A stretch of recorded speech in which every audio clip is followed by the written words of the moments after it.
A simple reminder to everyone before we start the program, may I request to please observe social distancing and wear your mask on properly. Same with kindly turn off your mobile phones or put it in silent mode. Thank you. Trabaho, negosyo, kolehiyo, at middle life skills. These are the intended curriculum exit points of senior high school.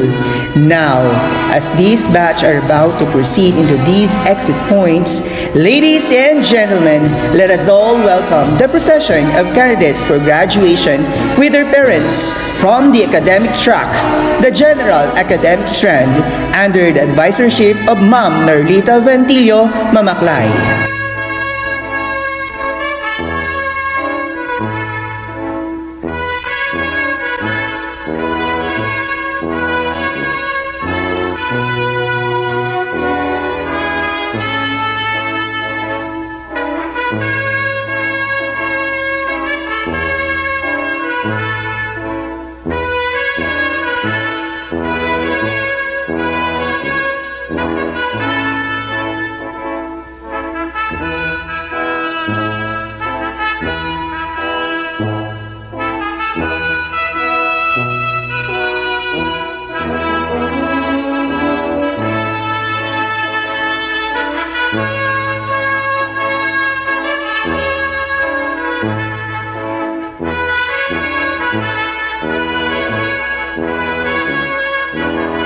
From the Humanities and Social Sciences under the advisorship of Ma'am Princess Melanie Jimenez Somera.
The candidates for graduation in technical vocation and livelihood track, the automotive servicing under the advisorship of Mr. Sandy de Guzman Cruz.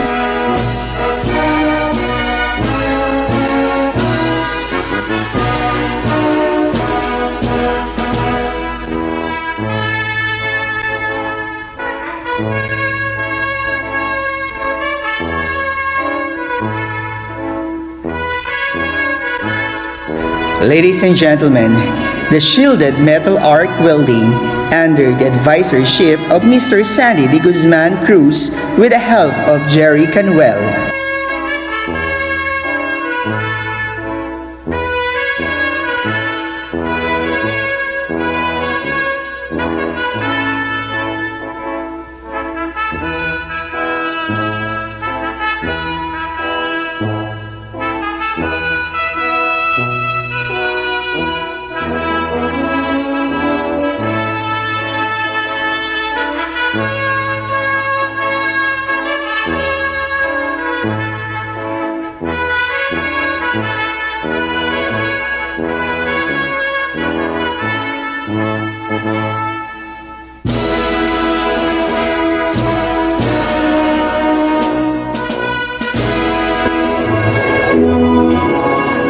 Ladies and gentlemen, the Education Program Supervisor, Sir Marcus C. Dusan, in line with the faculty staff of Tondod Senior High School, headed by Dr. Jefferson Senior High School Principal 2, Rosana S. Bote, our commencement speaker and guests.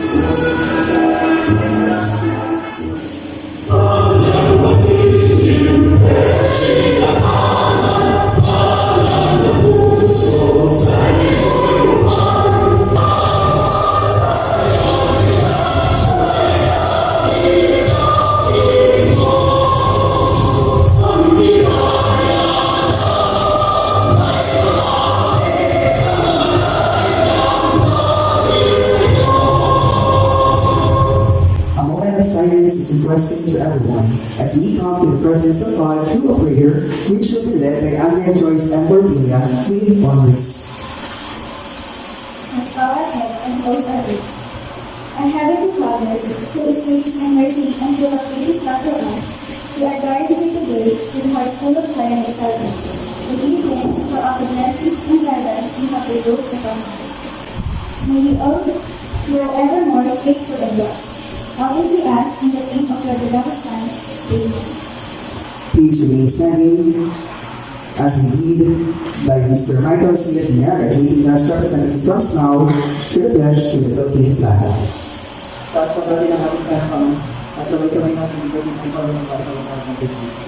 Ako ay Pilipino, o ang katakata na lumutla sa mga Pilipino. At sa pagkakay ng sinasalita, na may nakal at narungan at kalayaan na aking mga ilos ang sabayan ng mga Diyos, mga tao, mga kalikasan at mga bansa. For the welcome remarks, we call in Rainer A. Pablo with honors, our graduating class representative of Humanities and Social Sciences. Applauses, please. Our Education Program Supervisor in English, Sir Marcus Davison, to our Junior High School Principal, Ma'am Rosana Bote, to our ever supportive and management development and improvement of the Senior High School, Assistant Principal 2, Dr. Emerson Esmer, to our guest speaker for this commencement exercises, Ma'am Elizabeth Balta and Ma'am Elise, to our very talented and skilled faculty and staff of the Senior High School, to our grandparents, friends, and to you, graduating class 2021-2022, a joyous and meaningful afternoon. On behalf of the class 2022, it is a great honor for me to welcome all of you here at the Tondod High School to celebrate the graduating ceremony for the school year 2021-2022. Guys, we did it. Our sacrifices, sleepless nights, restlessness, hours of tears, and sweat spent are about to pay off. I can say that senior high school journey was not easy. Due to the pandemic, they ended worse. But today is the day that this journey finally comes to an end. And we are about to walk towards another chapter of our lives and another phase to be grateful for. Again, to all those who have dreams do not give up. Remember that with the Lord, nothing is impossible to the person who fights and dreams. Welcome and congratulations everyone. Padayon. Padayon. Thank you, Rainer. Again, welcome to the 5th commencement exercises of the Tondod High School Senior High School 2022. Now, the moment that our graduating students are waiting, I can sense the excitement in your eyes. May I call in our school assistant principal 2, Dr. Jefferson S. Air, for the presentation of candidates for graduation, and will be accepted and confirmed the candidates for graduation by our ever-supporting education program supervisor, Sir Marcos C. Vison. A pleasant afternoon to everyone. To our education program supervisor, Sir Marcos C. Dixon. Sir, I have the honor to present to you the candidates for graduation for this school year 2021-2022 in Tondod Senior High School. There are 26 learners under academic track, general academic strand or class.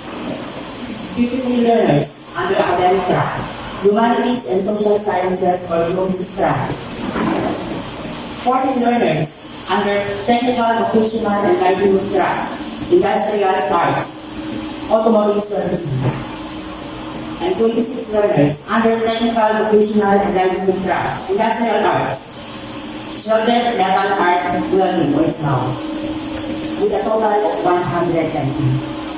They are all satisfactorily complied with all the requirements prescribed by the Department of Education, and they are now ready for your preparation.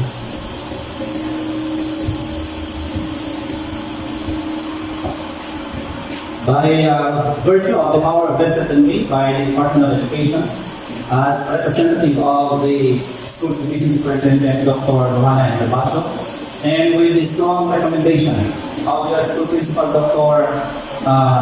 Jefferson Bayer, that you have already satisfactorily completed all of the required requirements under the K-12 program of the Department of Education this school year 2021-2022.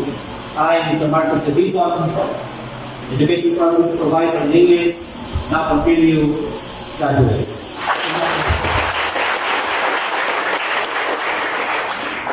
Graduates, now that you are just confirmed graduates, may this event continue to inspire you to reach your goals.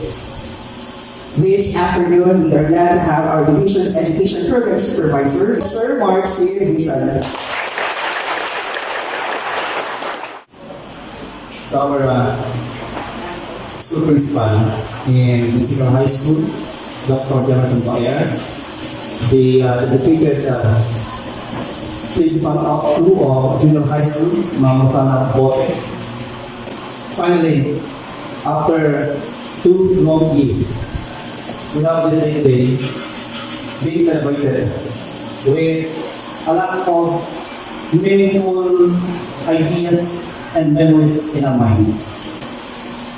Nakakuha ka ang nakaliit na luha na finally after 2 years, nag-open na ang schools. And that was it, no? We were very emotional na sa 2 years na experience natin with the pandemic, napakarami natin bagay na natutunan. Minsan positive, minsan negative. Okay? Pero ang masalaman mas susunod negative kaysa ang positive. Positive in the sense na para sa akin, maraming naituro sa ating buhay ang pandemic. Why? Kasi una, natutunan natin mag-survive. In education alone, we were able to survive against all odds. And what are those odds? Yung tipong malilate ang module is because your parents have to do other course at home. Or even the father would have to go to work. And of course, the same way na isasaulin yung module, yun yung malilate is because your parents have to, prioritize the work. So, this is it, no? Ito na yun. Positive din, minsan, is because we learn how to discipline ourselves. Kailangan ka ng isang pandemic para mag-discipline ang tao minsan. Look at your arrangement. Yung arrangement na lang nyo. Okay? Meron social distancing and if you are following that. Okay?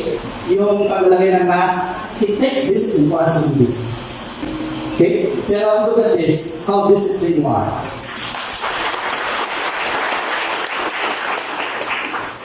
And so, with all these experiences, you will live your life, and as you go on with your own dreams, someday somehow, you will tell your children na noong araw, nagkaroon ng sitwasyon na ito, pero nang mag-aral kayo, kahit kayo ay hindi makapasok sa parang Kristo. So, with that, I would like to again congratulate, of course, the teachers led by the school principal, in junior high school and senior high school, and of course, parents who patiently guided you in your modules, etc. Okay? So, have the dreams. Whatever are your dreams in life. Kung gusto niyo maging presidente someday, go ahead. Who knows? Kung gusto niyo maging mayor someday, go ahead. Who knows? And as you have your dreams, have that discipline for yourself. Kung wala kayong discipline sa sarili niyo, wala kayong patutunguhan. Just like the way we have to discipline ourselves during the pandemic. We're able to save our lives because of our discipline. And we will also reach your dream life through your discipline. And the third, have that patience yourself.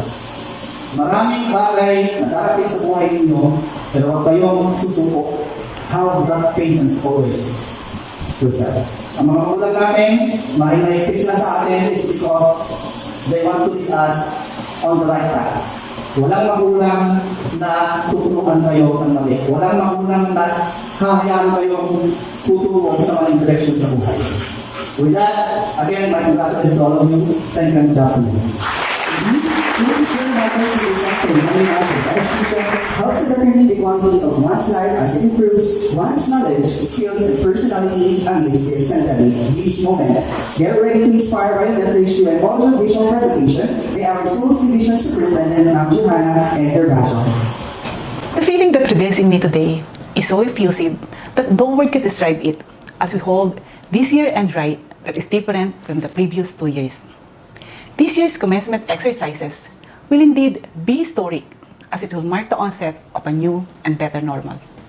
In this significant celebration in your life as learners, there are indeed great personalities whom you should rejoice with. For without them, these great accomplishments in your education would be nothing. With exemption to God, who is the architect of life, your parents deserve not just recognition, but a push for greater motivation in extending education even amid chaos. They are the seers and moms in their own classrooms at home. Equally important to recognize are your teachers, who, despite the predicament made by the COVID-19, offered themselves wholly with dedication and commitment to make education available. They are the unsung heroes at the peak of the difficult situation, the education frontliners. Imagine how they risked their lives delivering the educational services at the height of the pandemic. The school heads and other officials likewise deserve similar recognition as they serve with a truncheon of leadership who guides the teachers in the classroom of varying learning modalities. In them resides a true and unconditional love and service in education. Our stakeholders also have the space for our appreciation, that during the times that we need support, they were there, offering not only their hand, but also their heart. Now, as the educational system has been challenged to grasp into the new forms and modalities of learning, let us acknowledge the students who received the Academic Excellence Award. From the General Academic Track, Kurt Eleanor R. Artiga, with honors.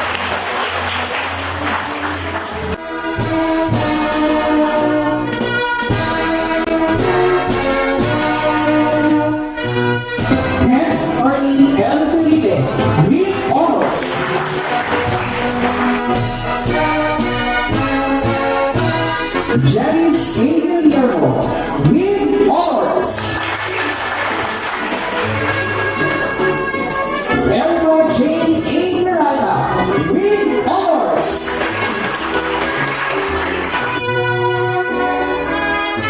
Erica D. Amazon, with honors. Pauline Grisel S. Cavadinos, with honors. Marielle O. Gorgonia, with honors. Luisa May D. Lamar, with honors. Chelsea Lauren S. Maculay, with honors.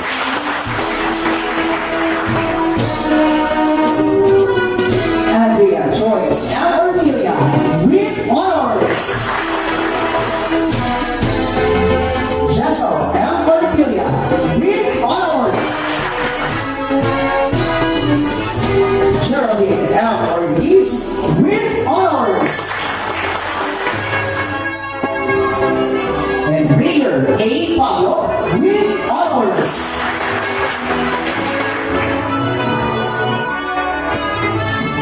At this moment, let us celebrate to the academic success of our two students who will receive the distinction with high honors. They will receive a silver medal.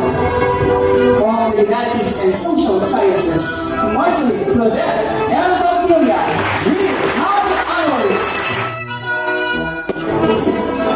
And from the General Academic Staff, Tisha G. Campusano, with high honors. Congratulations, Lady Pop, even Elmore, and as we are about to hear our speaker, to introduce our guest speaker, may I call in Ma'am Iris Flores Magno, Senior High School Focal Person. Teachers, graduates, and parents, it is my honor to introduce to you our invited guest speaker for today's commencement exercises. Our speaker is an alumna of Tondod High School batch 2008-2009 and married to her beloved husband, Mr. Adele Timo. Now, Tita Kita Integrated School is very much lucky to have her as their asset and one of their newly hired teachers. Let us welcome our very own Ma'am Elizabeth Balitaan Pima Felix.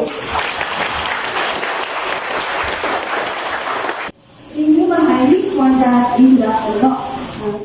Today, I am not only congratulating you, the graduates, who successfully completed the years of learning in high school, but also I am congratulating your proud parents and your dear teachers who have been waiting for this special academic achievement. One of the motivational quotes that I shared with my student is by Steve Harvey, which he said that when you are trying to get to the next level, and you can see where you're trying to get to, there is a saying that you must break through, but to get there to the next level is because you can see what you want to become, and that saying is made of glass. Bakit glass? Kasi glass reflects your future, your career, your dream, and goal. Kayo lamang po, mga anak, mga students, ang nakakaalam kung ano ba ang inyong mga pangarap.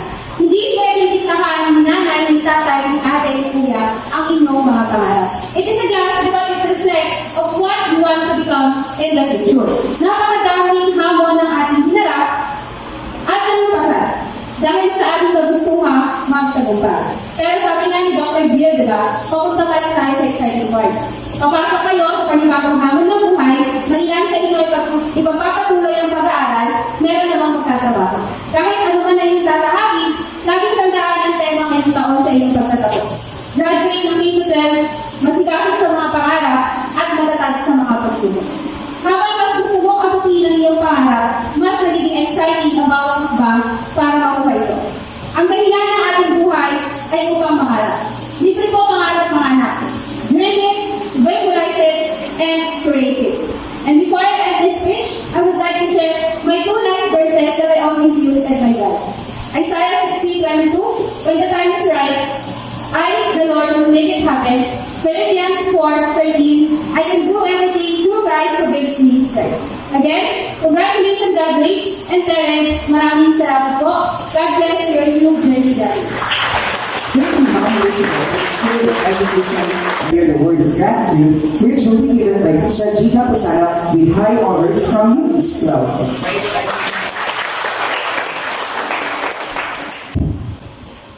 To our Education Program Supervisor, Sir Marcos Division. To our beloved Principal of Tondod High School, Ma'am Rosana Bote.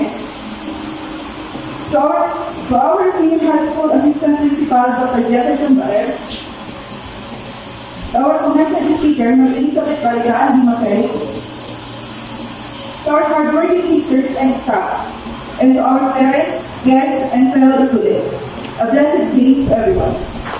For selflessly giving us the support we need, emotionally and financially. To our teachers and advisors, who have inspired us a lot, as we themselves continue to demonstrate integrity in what we do, and for being so extra in making this graduation ceremony as perfect as it can be. For extending beyond their working hours, just to prepare everything. And personally, I would like to thank them for bestowing upon me their trust and confidence, for believing in my capabilities even when I doubt myself. To Tondod High School, for molding us into better citizens of our country, and for instilling in our hearts and minds the values of excellence, integrity, loyalty, discipline, and service. And most especially, our creator, for guidance, understanding, and love. Without you, we would have not been able to reach this point of our lives. Sa kabila ng madaming pagsubok na hinarap natin, madami tayong dapat ipagpasalamat. Personally and sincerely, thank you all for being part of this wonderful and meaningful journey. This graduation ceremony is a great manifestation of the hard work, sweat, and tears we invested in our education. Let us congratulate each other for overcoming those challenges and for being able to reach this far. We also should thank and be proud of ourselves, fellow graduates, for not giving up at the middle of these stormy days. To those who have made a difference in our lives, we say an infinite gratitude to you. Again, congratulations, batch 2021-2022, and good afternoon. May the force be with us all. Thank you, the crucial deep representing leaders from general academic staff. It is true that this pandemic has enabled us to look for the best possible ways of learning. Now let us proceed to the words of wisdom that will be given by Marjorie Claudette and Babilla with high honors from humanities and social sciences. To our dear Education Program Supervisor, Sir Marcos C. Bison, to our beloved Tondod Junior High School Principal 2, Ma'am Rosana Cote, and to our Tondod Senior High School Assistant Principal 2, Sir Jefferson Loer, our proud teachers and our even prouder parents and friends, and to my fellow graduates, ladies and gentlemen, good afternoon. Today marks another milestone in our lifelong journey, in reaching our dreams and becoming successful in life. I am honored to stand before all of you and reflect on our journey in this school. The future is full of challenges, but there are even more opportunities. Now, as we end our careers as senior high school students, we have an opportunity. Now is our time and take on the world to find and pursue our passion in different curriculum exit points of the senior high school curriculum. Keep in mind that many of our social and political leaders and heroes were started of being ordinary persons. Despite all the failures, despite all the mistakes we made or we will make, we may say that an ordinary can achieve greatness. If there's anything you take on from today, remember that to achieve greatness, it's not about the money, it's not about the recognition. It is to live to those whom you cross paths, to little more happiness and hope. Our time here together as senior high school will not be remembered by grades, by honors, by certificates, by share, by likes, wow, cares, but by our good memories. Batch 2022, it's been a splendid 2 years with you.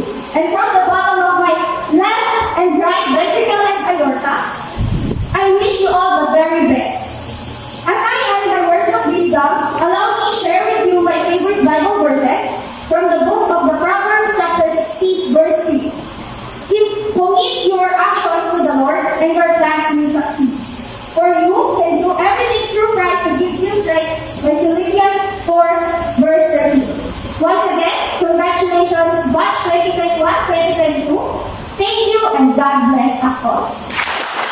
Thank you, Marjorie, for discovering that whatever circumstances we face in, it is our determination and undying perseverance that will help us succeed in life. And now, the moment that we are all waiting for, the awarding of diploma to graduates. Habang sa Pilar Ignacio, sumili po lang sa Sesi. Tapos ang movement sa Namis, Tondod sa Sesi. Ang Mayor Gary Piniciano, nakaswal sa Sesi. Ang third James Mayo Piniciano, nakaswal sa Sesi. Clark Eleanor Piniciano sa Pilar, Tondod sa Sesi. Delphina Christian Gabriela, Tondod sa Sesi. And Marley David, nakaswal sa Sesi.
The shielded metal arc welding under the advisorship of Mr. Sandy de Guzman Cruz.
New honors for the pledge of commitment. Please raise your right hand and repeat after me.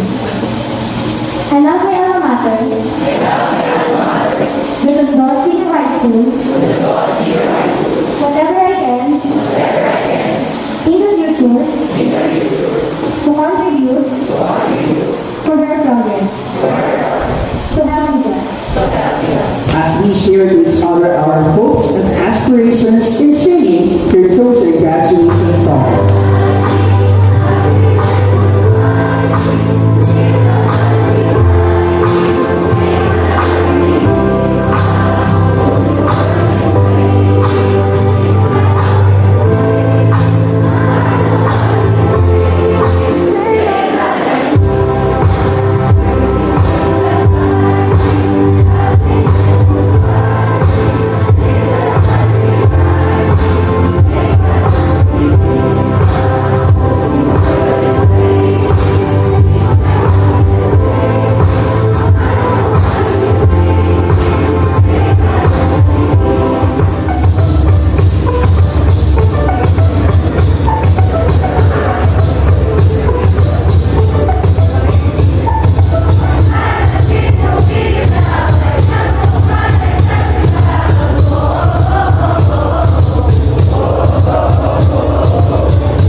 Commencement exercises of the Tondod Senior High School.